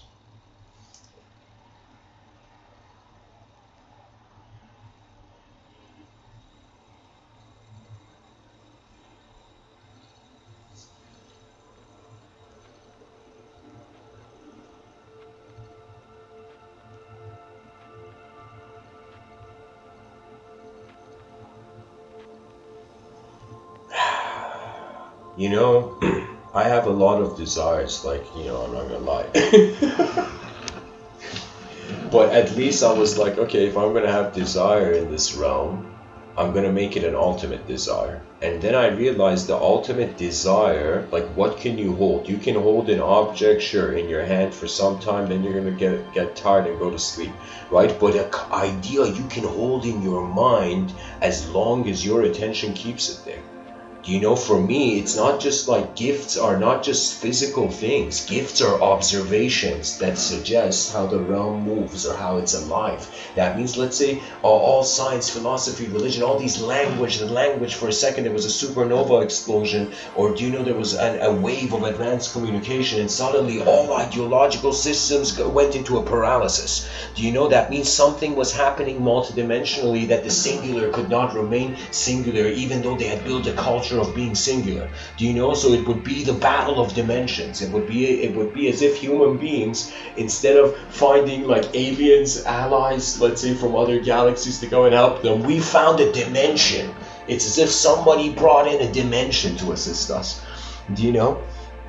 So it's as if it's the battle of the invisible clouds over that which only needs to wake up to what it is, and that battle's over. Because in this picture I've chosen, just look at this picture. Look at the architecture. Look at everything. This is just showing how the echo of the human design has just been even pushed to the edges of our buildings. Do you know? And so we have to find a fascination. I will declare this actually. I thought it was something very interesting. In the future, we're gonna have, let's say, the humanists and the dehumanists, okay? And the dehumanists and the humanists and dehumanists, they're not like good or evil. These are qualities that people have. A person can be in a crowd of people, feel like a human. A person can be running with wild horses and feel like a wild horse. Or Tarzan didn't feel like, you know, a guy who had to go to work, you know. So it would be a sort of humanist movement and a dehumanist movement, and love and staying nature and protecting. That means there should be an incredible effort in the future to not have technology intervene with the biology. Because we are not like a robot that can just be opened and closed and it becomes the same again. Do you know? We're not machines, so to connect to the machine, and this is one way I've said it, and I'm just saying this and staying back, and I'm going to see what Silicon Valley is going to do in the future. But what it is I'm saying that there should not be there should be nothing connecting to the brain directly, not even a chip or anything going into the brain. And really, what should happen is that there should be, this is very hard, but I saw it in my inner realms, pretty much the person's going to be able, to make this possible and pleasant for everyone in Silicon Valley, let's say we put a chip in people's head, And then we were like, how can we advance this, right? And we made a smaller chip. Then we made the smallest chip fathomable. And they're like, okay, is the person going to be coming? Somebody's like, yeah, but theoretically, is it possible to not have, let's say we advance, let's say tech companies are fighting over, like, you know, cyberspace interconnectivity over the brain, let's say in a kind of neo-capitalistic market that has rekindled morality, universal morality.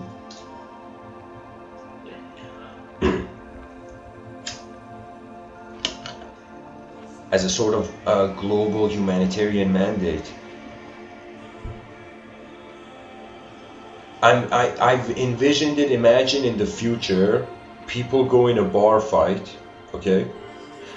And when they go into a bar fight, instead of going in the street and actually fighting, they go into these booths, these virtual booths, where all these, let's say it's a, you know, both sides, both parties, let's say 8 people are fighting, groups of 4 are fighting each other, right? Instead of going in the street and fighting,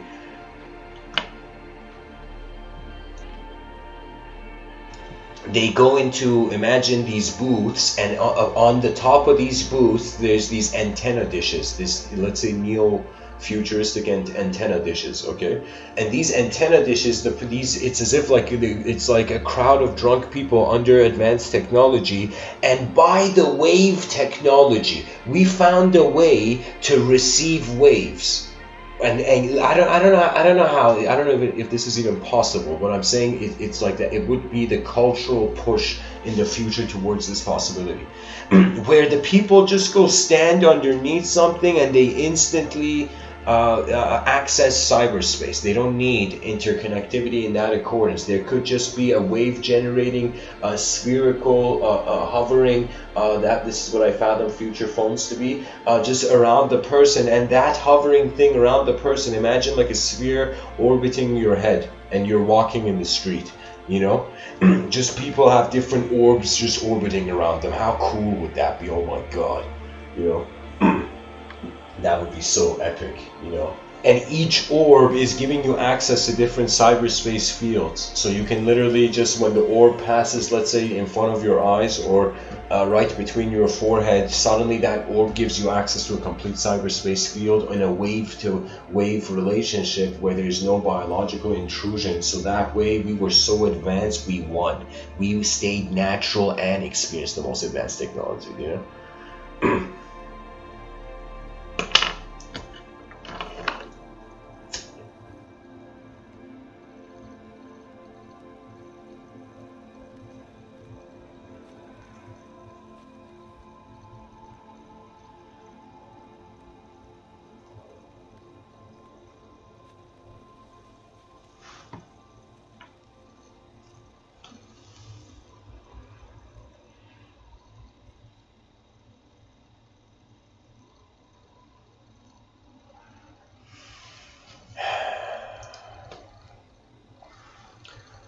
And really,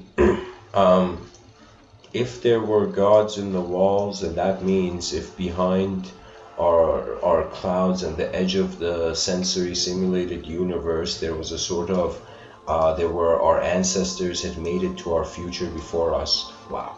If our ancestors had made it to our future before us, they had attained a timeless state, then we will be, it's as if we are in the 2D, we are in the 3D, they are in the 4D, for example.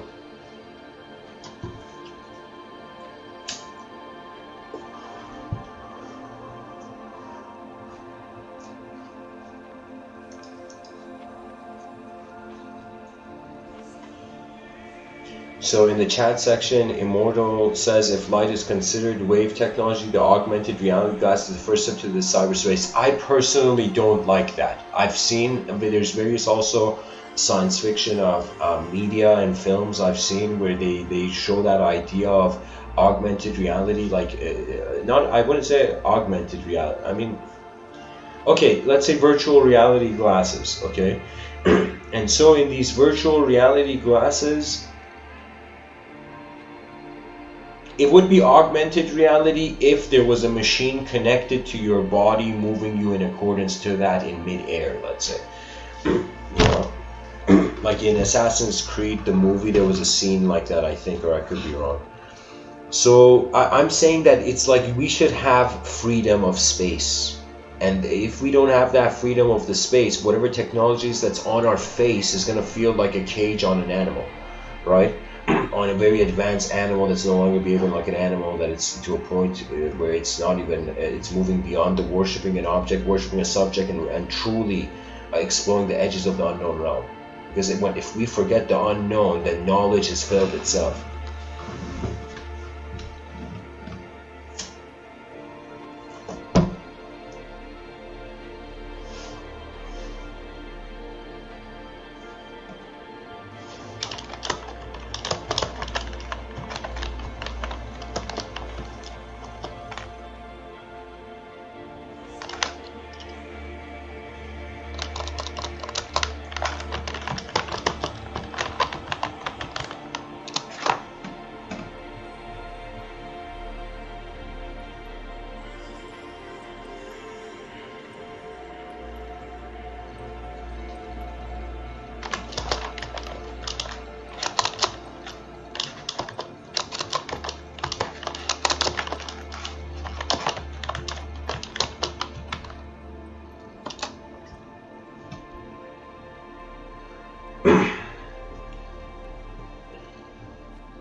So, where do I go with this?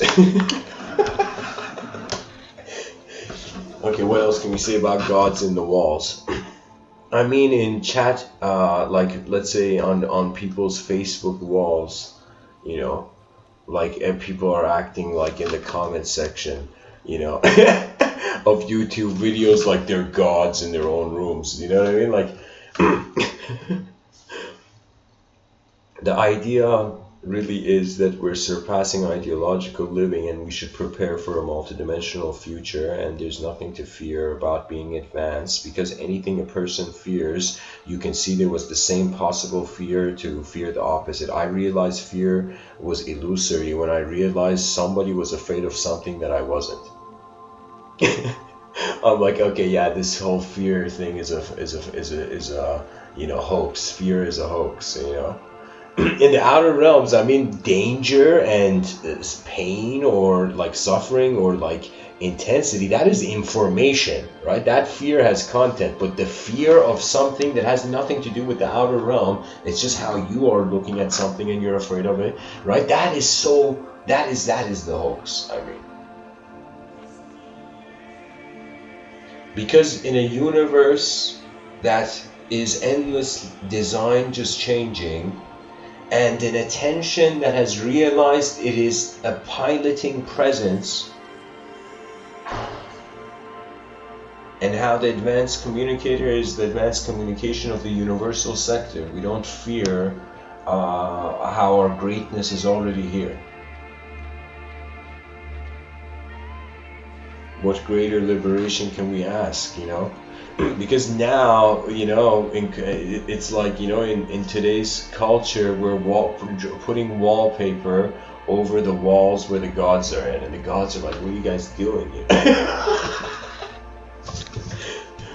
You know? Oh, man. Oh, yeah, I totally forgot to share the inner realm imagery for the subtitles. So Tech-Specters, they would be the archaic revival. It would literally be how our species learned the lesson from the echo of those before us, you know, and how their mind lived longer than their bodies. So the mind of of all the civilizations before us is with us, but the bodies are not. This is why there is that relationship with the other, with the invisible other. The invisible other is us from a way where time and space were sculpted differently by a creature or by a being.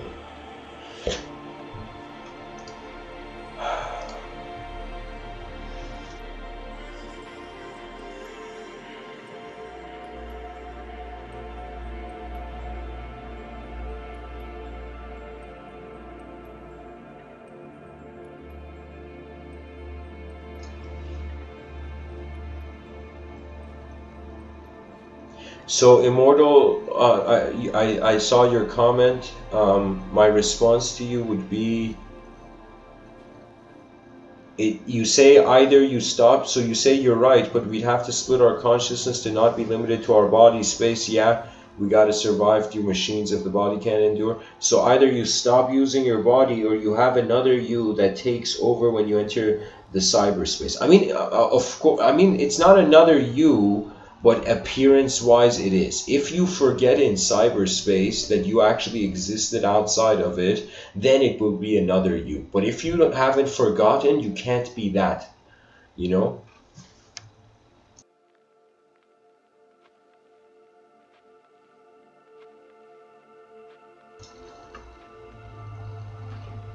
Now, if you're talking about the backup system of consciousness and what are the strategies for it, I mean, you say either you stop using your body, I would term that differently. We graduate beyond biological living. But it is not now. These ideas that right now we're pointing to, these are considerations. I would say 240 years people are going to be like, okay, time to do something about this thing. Like, it's like they're not for now. They're periods of time where the human mind is becoming more and more intimately in tune with an unknown universe. That means really what life feels like, it's a giant orchestra, and every sector of space is its own instrument.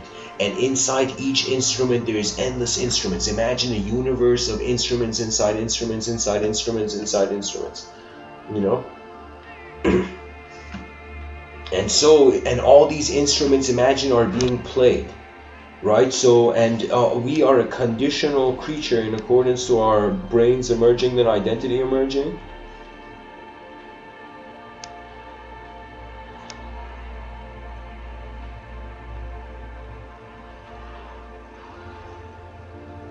So the conditional's return to the unconditional is going to equate to the conditional cannot be the unconditional, so there's no such thing as death, there is non-existence. I don't know if that helps, but there's but what I'm trying to say is that means we are not that means if we are a concept, and this concept is neural behavior, and this neural behavior is based on the conditional position of the body. If the body leaves this conditional position, it's going to go into a space where forces or variables are going to change the system that it has no way to process. So it's going to most likely break. Right? So when we have this view that from the conditional we go to the unconditional, and it's like there's a breaking, I'm saying if the body breaks, and if the body breaks, that means literally if the body breaks before consciousness, it's like that's the disadvantage of death. If the consciousness leaves before the body breaks, like that's, do you know what I mean? It's like there was nobody there to die. Do you know what I mean? So there's this, and this is really explored in mystical traditions, from Sufi stories.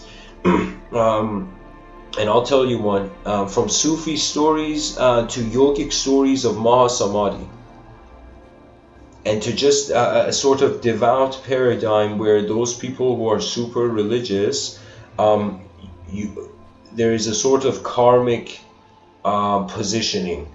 That means it's as if Hafiz says it like this. He says, I have learned in this life that each heart will get what it wants the most, what it wants, what it wants the most.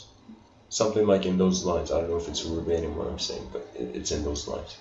So what it means is that if somebody asked you, what did you put your attention on in your lifetime? What did you put most on it? That means if you were to give percentage of like what did you put your attention on the most, and how that in some sense it has sculpted some sort of psychology, I can, for example, fathom for myself, if I don't evaporate before I exit, before my attention exits this body, I will most likely have a tendency to the comfortable. So my whole thing in this life is that I realize the uncomfortable is the destiny. You know, I don't know if I'm saying this in the right way, but there is something about just attention prior. It's as if there's a subjective container for how an object is having meaning. If that subjective viewer is dismissed or is completes, activates, evolves, metamorphoses, whatever, transcends, whatever language you want to use. If it I'm just saying what we have done a lot is what's going to most likely echo more with us. So where the attention has been the most, so for example, if you have been a human being your attention has only been on lust, for example, right? There's nothing wrong with that, but it's just that if your attention has been lust, it's as if that is what your energy, as a moment of attention, that is what you familiarize yourself to yourself. That means that it's like where our attention goes, it's as if we leave a footprint. Not only do we leave a footprint, the dirt from the ground connects to our boot. You know, so it could be, you could say a person, let's say a young kid, you know, running into different rooms of a house for fun, you know, will suddenly notice that there's different emotions that child is getting from each room, right? And emotions can translate in the inner realms. When they animate, that's when, like, you know, psychologists come like with their torches and they're like, back fictional beasts, you know. You know, and so it's as if psychologists try to ground the human being that, okay, whatever is going on in your inner realm, ground yourself to the outer realm, then choose to work with the inner realm. That means make being human first your headquarters, so whatever happens in the explorations beyond it, you can come back to it. And so, of course, guys, this is theory on the future, and you know, there's people on this planet who are like, what future?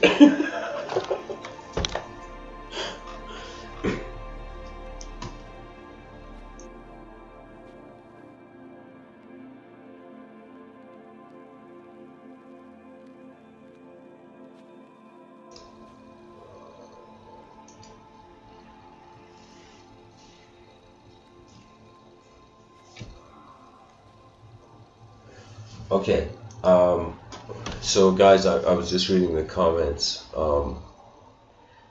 I've given a talk on cyberspace, and I don't know if I've termed it the dangers, but there is certain dangers to infusing ourselves with machine, right? It's like what you associate with defines you. When it defines you, it limits you. When it defines you and when it limits you for a long time, you forget the freedom before. Right, so we have to be so cautious in our intimacy with the technological realm that best thing we can do is, this is the Mecha age. This happens after a geometrical renaissance. I've predicted a geometrical renaissance has to happen. Then a sort of a multidimensional renaissance, call it, and a geometry. So there's a geometrical revolution, a cyberspace revolution, the Mecha revolution, and beyond the Mecha revolution, I don't know what I said it, but there's a talk where I went beyond it. You see, if you're a mystic, you're not satisfied with the conditional, because it's like everything changes and it's just changing at different paces. This notebook in front of me, like it's here right now, and I'm like, yeah, this is real. But somebody can come and say, hey man, if we fast forward in the future, this notebook wouldn't exist. So how can you say this book exists in this world when in the future it doesn't? You know, so the possibility of something being and then suddenly not being, and it's kind of like, it's really binary. But once we mature beyond the binary, then it's as if beyond duality we access infinity, and we're gonna get to that phase. I'm telling you, philosophers don't realize the task that the species has given them, the most important task.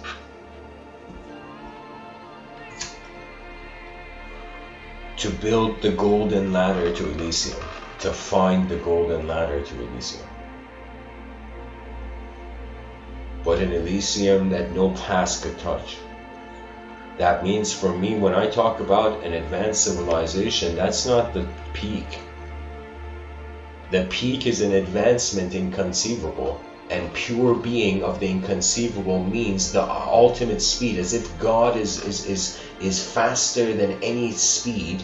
So in some sense, nothing in a universe of change defines it, but in a sense, it renders its own concept. That means when the idea from a theological lens, we say God cannot be, is inconceivable. There's that term in the Abrahamic vision. So God is inconceivable. So if God is inconceivable, how can we have a concept for it?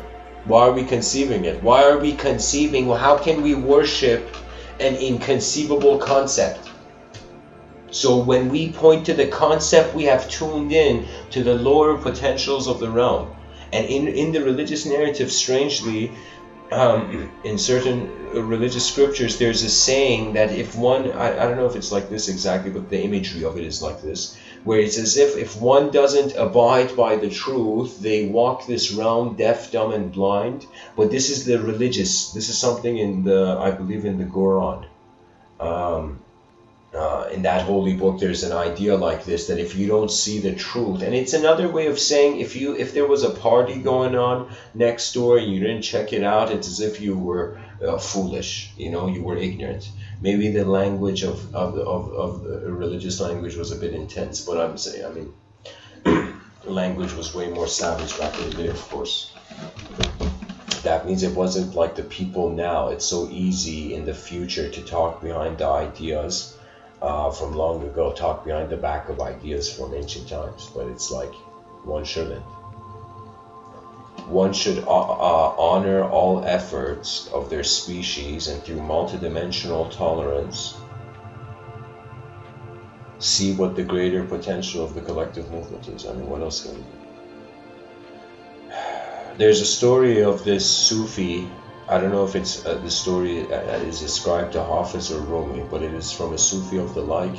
And this Sufi is in the town in a marketplace, and there's this elder Sufi, this old man, right? And they're having this very deep discussion in the marketplace, right? And this young kid says, was very inclined to empirical evidence, and he says, you cannot control, just like you can't control birth, you can't control death. Nobody can control when they want to die. And it doesn't count if you in the outer realms do it, but it's like when, nobody can consciously stop being, right? And then evidently how this is an ancient story from 700 years ago from Sufi culture. And so what happens in the story is that this old man, this old elder Sufi, let's say this Khalifa, he looks at this kid and he says, yes, you can, and I'll show you. And they had these cylindrical wool hats, and this guy literally, if you were to place a rake on a wall, this guy, he stands, he puts the wool cylindrical hat on his ear, and he places the wool cylindrical hat on his ear on the wall, and he's just standing there. Like a rake on a wall but instead of cylindrical hat between his ear and the wall, and he just takes a breath and he closes his eyes, and that's it. And this kid and all the people in the market are looking at this like, what just happened, right? And that's the thing of a being that already completed its work, as if you started working before you were born.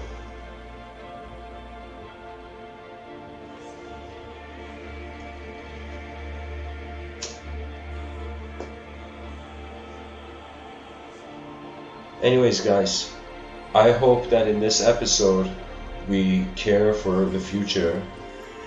And one last thing, I guess, I keep saying one last thing, but I guess I can at least say that, why not?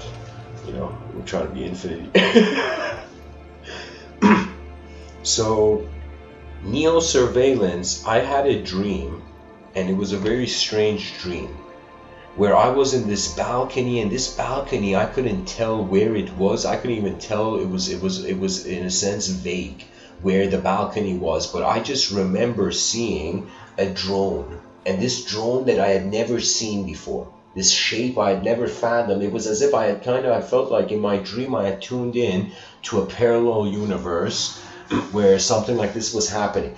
And there was just that immense feeling of distrust in society now interfering beyond the walls of the home of the person, right? So it's this thing where we have to constantly, as human beings who are trying to stick around here for a while, restore this immoral balance.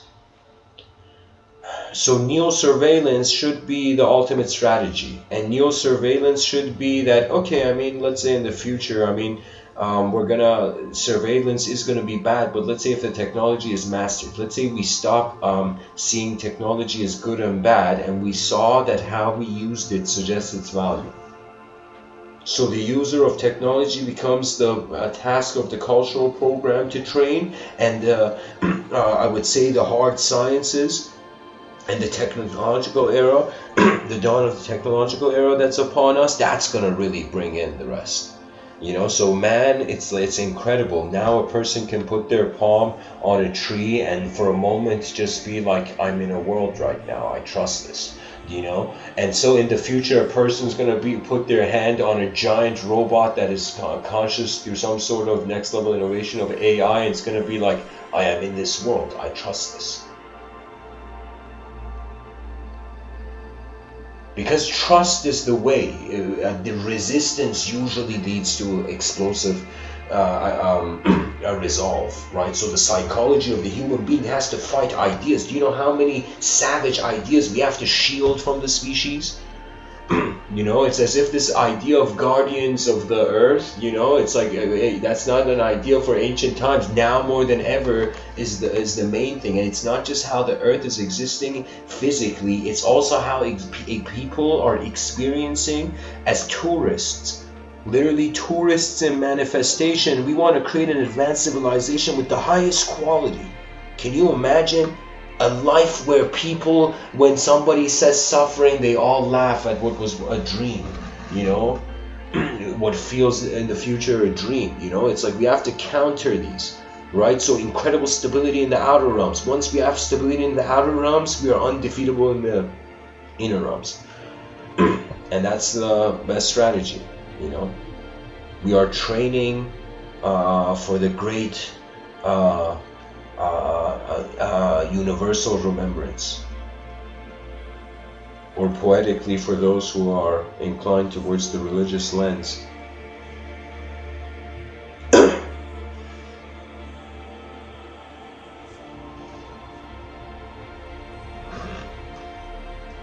as Swami Krishnananda says, religion is God remembering itself. That means we have two-dimensional bodies. It's like our body. Okay, I can say this. Our physical body is a film for our non-physical mind. For our objective body is a film for our subjective mind. And let's say the objective body two-dimensional, the subjective mind three-dimensional, and our subjective mind is a film for the witness, the unknown. So we have subject, object, unknown object.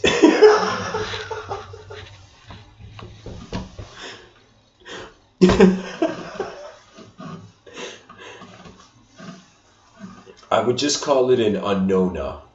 Why not? That sounds, you know, European, you know, elegant in a European way.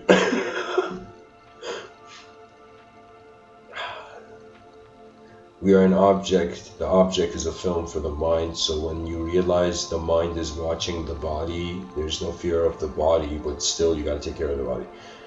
Because it's like, why not? It's something that's given. It's like, figure out what it is.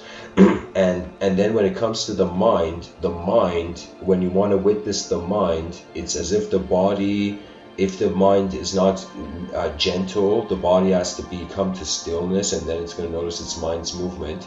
Now the mind has to come to stillness. Finding stillness, that means if somebody was to tell you to meditate in the inner realms, that would be renunciation for the inner event.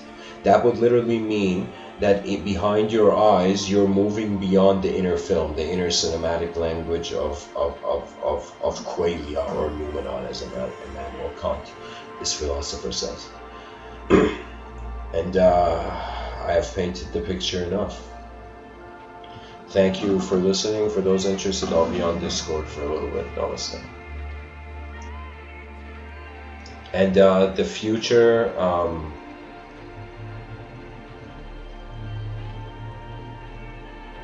the future of our future has already responded to the future of the past. To be at ease and now to completely as a species advance. Namaste.